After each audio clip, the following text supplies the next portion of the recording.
warahmatullahi wabarakatuh. Hamdan wa syukran lillah, salatan wa salaman ala nabiyillah Muhammad ibn Abdillah wa ala alihi wa ashabihi wa mawala wa la hawla wa la quwata illa billah. Asyhadu an la ilaha illallah wahdahu la syarikalah wa asyhadu anna Muhammadan abduhu wa rasuluh. Allahumma sholli ala Muhammadin wa ala alihi wa ashabihi ajma'in.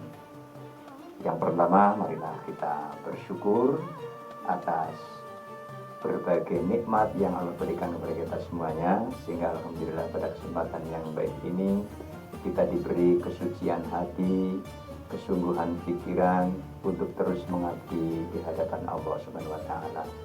Semoga segala pengabdian kita, syukur kita diterima oleh Allah Subhanahu wa taala. Amin ya rabbal alamin.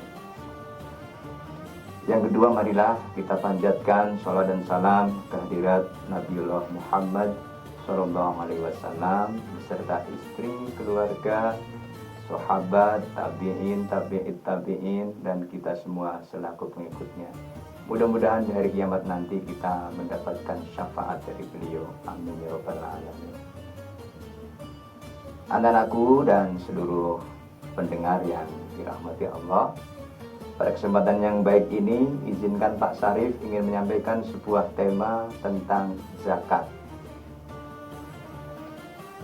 Pak Syarif yakin kalian telah banyak belajar tentang zakat, tetapi Pak Syarif berharap mudah-mudahan yang disampaikan ini akan menambah anak-anakku semuanya, nanti tambah paham apa zakat itu.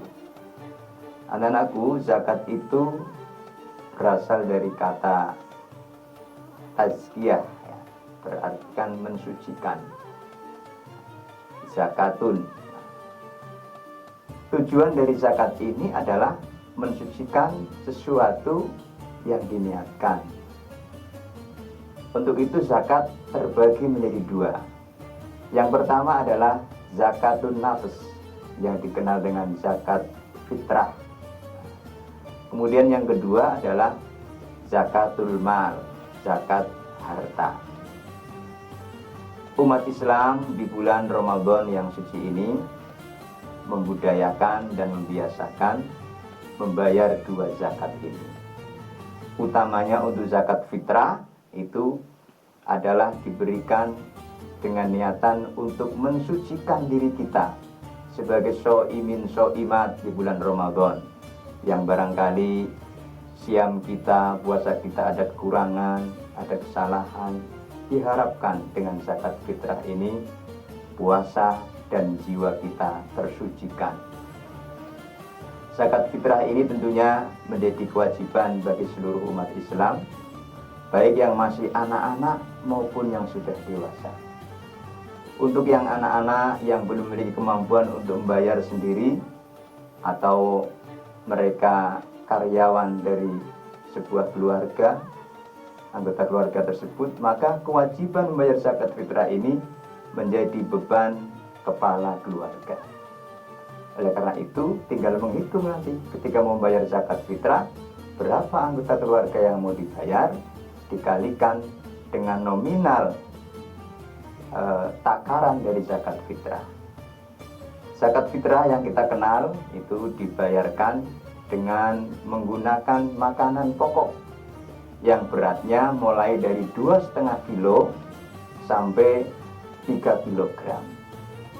Oleh karena itu, maka kita di SD Masjid Syuhada ini tahun ini pun akan mengumpulkan zakat fitrah yang kemudian nantinya akan kita salurkan kepada para fukoro dan masakin di lingkungan Masjid Syuhada, juga di berbagai daerah yang nanti akan kita kunjungi ke sana.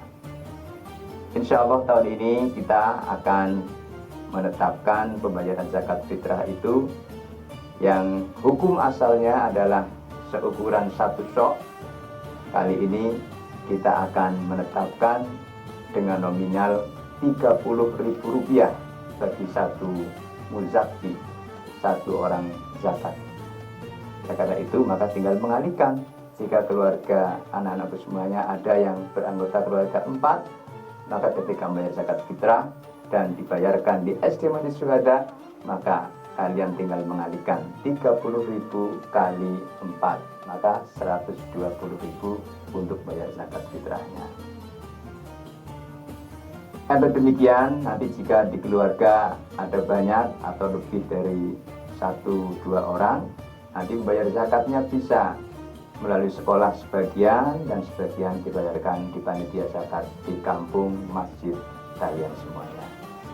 Tetapi kita menghimbau di antara keluarga itu, terutama Anda yang jadi siswa di SD Syuhada, diharapkan menyalurkan zakat fitrahnya di SD Masjid Syuhada. Anak-anakku dan pendengar semuanya yang berbahagia dirahmati Allah. Lalu yang kemudian yang kedua adalah zakat mal. Zakat mal ini bertujuan untuk mensucikan harta yang dimiliki oleh suatu keluarga. Tentunya hitungannya berbeda dengan zakat fitrah. Zakat mal ini ada ketentuan yang diberlakukan. Satu contoh, zakat mal untuk profesi, apakah ia sebagai dokter, sebagai hakim, atau yang lainnya, atau pengusaha, maka itu nanti akan ditetapkan zakat dari harta yang dimilikinya, yaitu 2,5% dari harta yang telah dimiliki, yang tentunya telah memenuhi 1 nisab dan memenuhi syarat haul. Inilah 2 zakat yang perlu kita pahami. Satu ada zakat fitrah, kemudian yang kedua adalah zakat mal.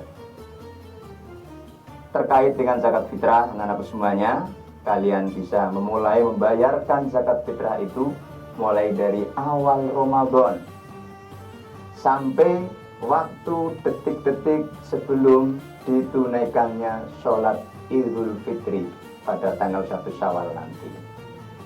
Karena itu Pak Sari pada kesempatan kali ini juga akan menjelaskan tentang Idul Fitri. Apakah Idul Fitri itu?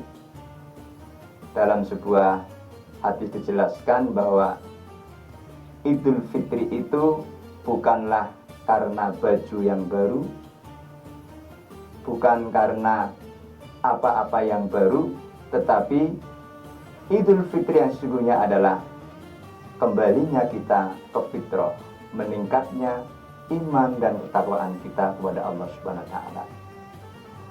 Namun secara bahasa, Idul Fitri itu juga bermakna kembali berbuka. Dan pada 1 Syawal itulah kita dilarang untuk berpuasa. Kita wajib berbuka. Oleh karena itu, maka pada 1 Syawal di pagi hari itu, kita semuanya disunahkan untuk berbuka, untuk makan dan minum. Lalu kemudian setelah itu, sehabis makan dan minum, selepas dari sholat subuh itu, kita disunahkan untuk berbondong-bondong menuju ke lapangan, ke masjid, di mana di tempat ini akan diselenggarakan Idul Fitri dengan mendirikan sholat Idul Fitri. Anak-anakku semuanya, sholat Idul Fitri ini ditunaikan dalam jumlah 2 rakaat, di mana dalam rakaat itu yang membuat pembeda antara sholat Id dengan sholat yang lain adalah pada sholat Id rakaat pertama itu setelah takbiratul ihram kita membaca takbir sebanyak 7 kali. Kemudian pada rakaat kedua kita membaca takbir sebanyak 5 kali. Ini yang membedakan khusus. Dan untuk sholat Id ini disunahkan, diutamakan, dikerjakan di lapangan atau di tanah lapang terbuka. Meskipun di masjid pun dipersilahkan. Anak-anak semuanya dan pendengar yang berbahagia,